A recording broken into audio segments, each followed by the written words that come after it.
Hi, my name is Wendy. I'm a librarian at Grandview Heights Public Library, and I'm going to be doing the book talk for you guys this week.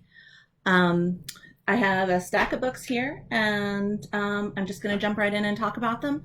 The first ones are going to be more appropriate for the younger age group, and then we're going to kind of move through to like some that are maybe more appropriate for like 10, 11, 12th grade.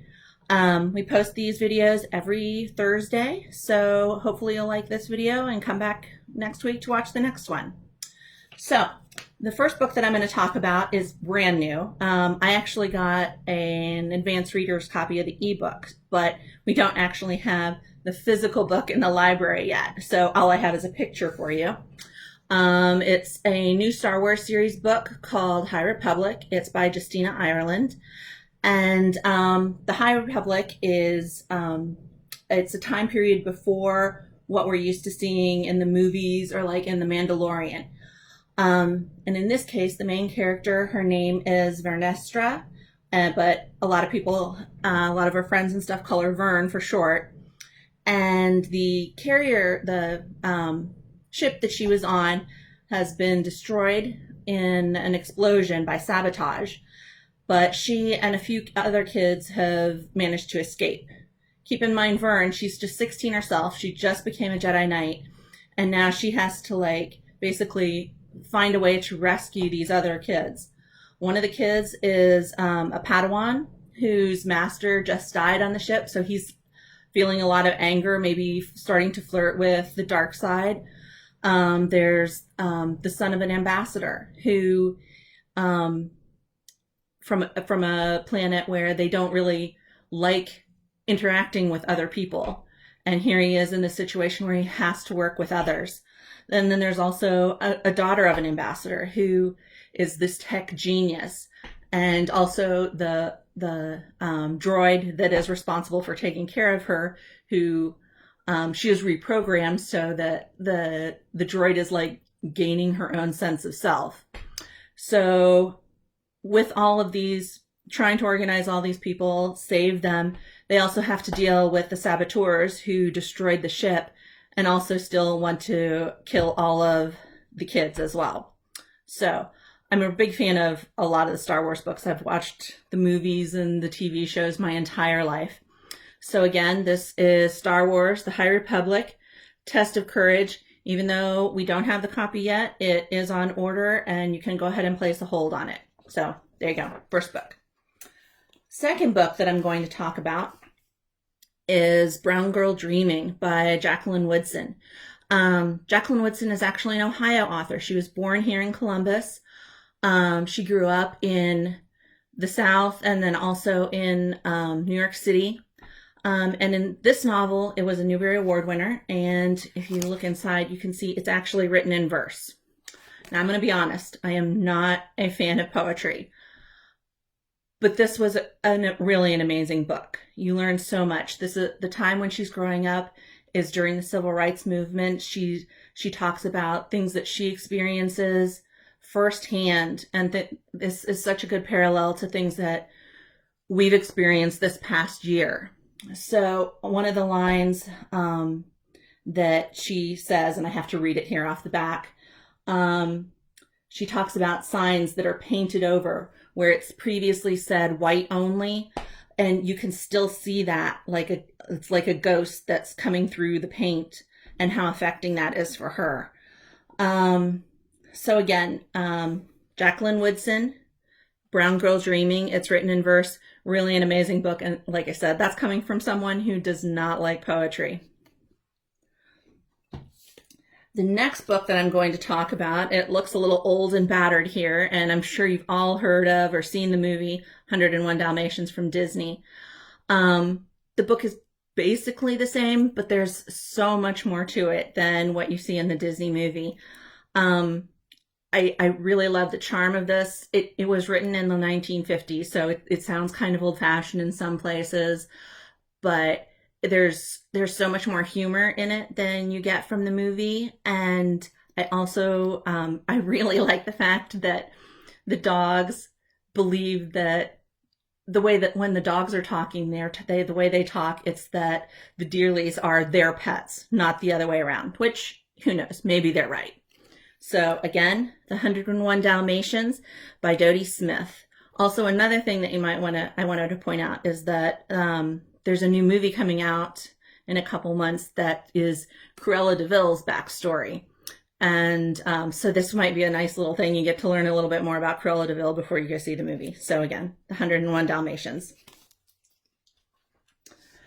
The next book that I have here for you is a nonfiction book. And you can see it has my dog's seal of approval because my dog chewed on it, which is not a good thing. I don't recommend it because then you have to pay for the book. So we've purchased another copy for the library, but you can go ahead and get it. This is now my copy. It's The History of the World in 50 Dogs. And like I said, this is nonfiction, just like poetry. I don't read a lot of nonfiction, but dogs. So here you go. The thing I like about this is that it's divided down into 50 short chapters, just 1 or 2 pages about important dogs throughout history, whether it's an individual dog like, one that in some way like saved a king, or if it's like just an overarching category of dogs like service animals. You get to learn a lot. The author, Mackenzie Lee, is very funny. She makes these like just little essay sorts of things go so fast, and you learn so much. I've learned so much, and I've actually only read a few of these so far. I do intend to read the rest though. The other thing that I really like about this is that there's lots of art within it, and it's all very charming as well. So here you can see about Fortune the Pug. We have the drawing of Fortune the Pug as well. Again, I really like this. I don't advise you to let your dog eat the book though. So there you go. The next book, well, with that one, that's kind of where we're crossing the border. That book is appropriate for the younger group, but also for older kids. Whereas now we're moving more into the teen books for this part of the book talk. The next book here is called 5 Total Strangers. You can see it's got like this like snowy cover. It's very seasonally appropriate. Gives you that cold feeling. The author, Natalie Richards, excuse me, let me move that out of the way. She's actually another Ohio author, and one of my friends is actually friends with her. So I feel like a connection to this book. This is a mystery thriller kind of thing. The story is that Mira, the main character, she is flying home for the holidays, but she also has a family crisis at home. She needs to get home to her mom, and she can't wait to do it. So they're flying into Philadelphia, but it's winter. There's delays. Her flight is canceled. The person that she was sitting next to on her previous flight from California, whose name is Harper, comes to her, says, me and these other people, these other 4 strangers, are renting a car, and we're going to drive by really close to where you live. Do you want to come along with us? So she gets into the car with these 5 total strangers. Four total strangers. And, one of the things you're always told growing up is, never get into a car with strangers. And this is why. Like I said, it's a thriller. There is some violence in it. Things start disappearing. Like everyone starts, like first they think they're just losing stuff, but then it becomes more and more obvious that like someone's phone is stolen, so they can no longer check the GPS, or someone's wallet is gone, so they no longer have ID. So Mira really is, she's just trying to figure out, someone's following them as well. Mira's just really trying to figure out, because she's realizing that her life is in danger in this car, and not just from the weather. And she needs to get out again because she has to get home, but also because she also needs to be saving her life. So again, 5 Total Strangers by Natalie Richards. The next book that I have here is called Rules for Being a Girl. And, in our society, women, girls are constantly being told things like, don't be too bossy, don't be a doormat, or, you're too fat, you're too thin. Society tells us these things in so many different ways. Smile more. That's a nice one. So this is the story of, it's not, and well, these things aren't about being like radically feminist in any way, but this is just the reality. So here we have the story of a girl, Marin, who is a senior in high school, and her one of her teachers, someone that she trusts, like her favorite teachers, someone that she looks to for advice and guidance, actually tries to kiss her. And at first she thinks, this is my fault. I was putting out these, he knew that I had a crush on him or whatever. But then she comes to realize that that is not the case. And I want to be clear, that is never the case. So she decides that she's going to report him. But in this story, then we see how she isn't believed, even though what she's saying the exact truth as to how it happened. And she feels bad because she is hurting this person who she had looked up to, but yet he's going around behind her back and saying the exact opposite and lying about what happened. Her best friends turn against her. The principal doesn't believe her. So this is about kind of like the fallout of what can happen, but the importance of seeing this sort of truth for what it is. So again, it's kind of a serious story. In this case, I actually listened to the audiobook of this, and it's one of my favorite audiobook readers.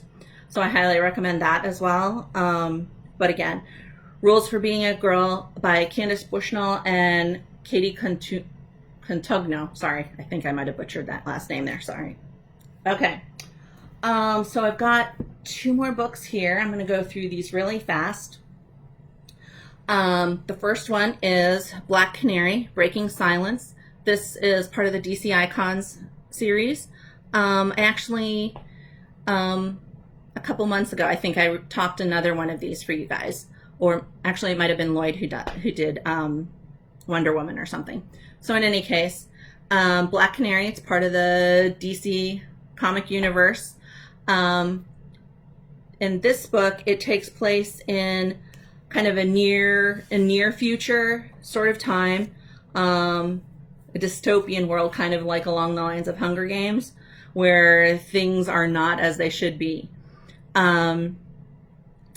It's takes place in Gotham, but in a time after Batman has died.